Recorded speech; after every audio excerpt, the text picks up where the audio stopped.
Yo, what's going on, DBZ enthusiasts? This is your boy RBG, back with another analogy/discussion video. And since this topic has been trending within the DBZ community, I thought I would give you guys my thoughts on it. And that revolves around the future of one of the most prominent characters in the series, Gohan.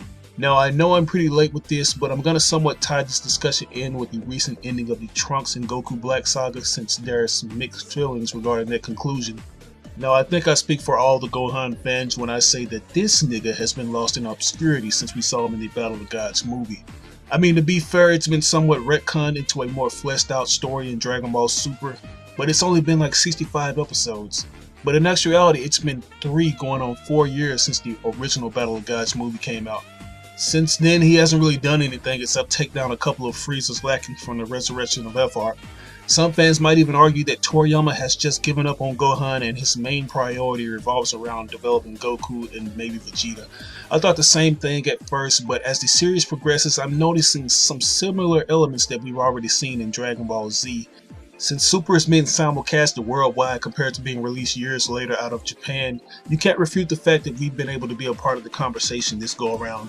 And I can honestly say that Toriyama and the Toei team are listening, because we've seemed to be getting some things we've been asking for in small doses.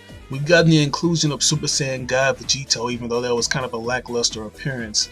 And we've also gotten one of the most popular characters, Trunks, to come back in one of the most talked about anime arcs to date. And is it just me, or does it seem like this series is borrowing things from Dragon Ball Z games like Dragon Ball Online and Xenoverse? I mean, correct me if I'm wrong, but I'd say that shard Bulma was looking at from episode 68 of Dragon Ball Super looked a lot like the time chasm crystal shard from Dragon Ball Xenoverse. This hasn't been confirmed, but it's just ironic that it looks so similar. Even the symbol on the time ring that was issued out by the Supreme Kaigawasu bears a resemblance to the symbol the Time Breaker sported in DB Online, Heroes, and Xenoverse. But as I said, these could all just be coincidental. I wouldn't be surprised if Toriyama already had these concepts and just allowed those games to use them before he decided to make Dragon Ball Super. But anyways, in my opinion, I'm being extremely biased here. Super seems to be going with the same rinse and dry formula as Dragon Ball Z. And what I mean by that is we seem to be going backwards, not in terms of story progression though, but in terms of actual character development. If you judge from the series so far, not that many things have changed. We still got Goku and Vegeta in a tug of war to be the best. Goten and Trunks are still the poster boys for laughs and giggles, and Piccolo's still that side nigga. But when it comes to Gohan, he's a little bit different. When it comes to him, he went from being a top tier character at the end of the Cell saga, then reverting back to a wussy, then going back to being a top tier character at the end of the Buu saga, and arguably one of the most, if not the most powerful, unfused character. So there's ultimately a pattern we're seeing where the certified characters like Gohan's development seems to be fluctuating, so to speak. I don't know if he's being written that way to further the plot, but something seems to be going on. As everyone pretty much mentioned, the recent ending of the Goku Black arc raised questions on if Toriyama would be alluding to a possible return to greatness for Gohan. After the resurrection of F arc, he mentioned that he wanted to continue training with Piccolo so he could protect his family, and that he pretty much didn't want to be dependent on Goku to do all the work.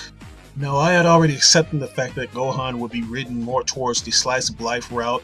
I can't understand for the life of me why he would want to work when his wife has a father who's a well-established millionaire, and he even has a friend who's the heir to $1 million, possibly $1 billion corporation. So it really doesn't make any sense, but hey, that's Dragon Ball, right? Maybe he'd rather spend time laid up with Videl. I know I would. Videl's coochie has got to be Gucci if Gohan made her squeeze out a baby. And you know Vegeta sure doesn't miss an opportunity to beat the walls off of Bulma, and we pretty much know he'll be cuffing that down during ovulation month since Baby Bra will be in the picture soon. I'm just saying. But anyways, in episode 66 we see Gohan fly over at the last minute to say his goodbyes to Trunks as he heads back to the future. But if you look closely, you can spot some noticeable changes. For one, he looks like he's put on some muscle, and he isn't rocking that chili bowl haircut. Instead, he has the standard hairstyle he had in the Buu saga, but the most noticeable thing would have to be that he was breaking a sweat. We all noticed this. It's also important to mention that Piccolo's there, and we've all heard the theory. Gohan has possibly been training with Piccolo, and he could be fighting in a new story arc pretty soon. And I can honestly say I agree, but that's not what I want to harp on. As mentioned earlier, I want this topic to tie in with Trunks in the Goku Black saga, because there were so many unanswered questions regarding his abilities. How was Trunks able to have a blue aura emanating from his standard Super Saiyan aura, and how did he channel the Genki Dama into his sword to finish off Zamasu? I tie these topics together simply because Trunks and Gohan are both half Saiyan hybrids. They share similar abilities that differ from full-blooded Saiyans like Goku or Vegeta, right? If Gohan's getting back into the fold, this would be the perfect opportunity for him to share similar abilities Trunks did and expand upon them. I mean, actually explain them to us this time instead of giving us no explanation whatsoever. For the most part, it's good to have Gohan super weak because it harks back to the old days where he was always the hesitant character and he surprisingly rose above the ranks, even surpassing Goku. And since Gohan has powers that Trunks doesn't have, it makes it even more interesting.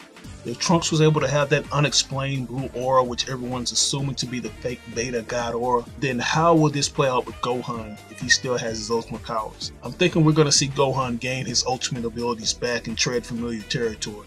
Now if you think about it, Dragon Ball Super has been using these refurbished story elements fused in with some new ones. We've gotten both the movie arcs with some new plot elements added in. The Kaioken was used very similar to how it was used in the Otherworld tournament, even though that moment was filler. You can't deny the fact that there was a callback moment where Goku used his Super Saiyan God abilities and also tapped into the Kaioken in the Universe 6 tournament.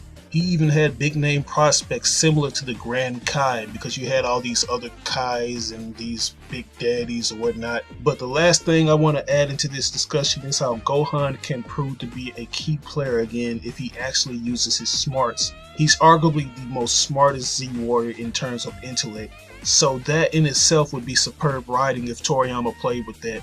Gohan could study more into the Saiyan anatomy and further analyze things such as ki energy.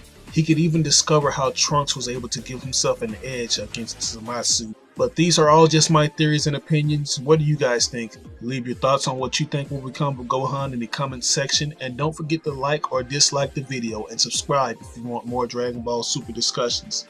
I'll hit you guys up later. Peace out. Hey you beautiful sexy muffin you. You like anime? You want to support your anime the right way? Then I got a deal you don't want to miss out on. Your boy has joined forces with Crunchyroll to bring you the latest and greatest animes for your viewing pleasure. Because I know you get tired of watching animes in poor quality on those illegal streaming sites, and I know deep inside that you want to help make a difference by supporting your anime the legit way. Anime has played a significant role in my life along with Crunchyroll over the past few years. I could be wasting time lurking in the nearest big booty models DMs and milli rocking until my shoulder pops, but your boy has better things to do with his life, like watching all the newest anime on Crunchyroll. Crunchyroll is the best spots to watch all your favorite animes and is dedicated to offering you, as well as me, the best experience you can find.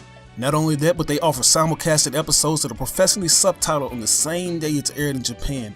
And don't worry, the subtitle font is pleasing to the eyes and you can watch this in glorious 1080p HD. Want to watch something with swag as well as superpowered fisticuffs? Then check out JoJo's Bizarre Adventure. Disappointed in the announcement that the hottest new JRPG, Persona 5, has been delayed again? Then slide on over to Crunchyroll and check out the anime spin-off, Persona 5 The Animation, The Daybreakers, to satiate your appetite.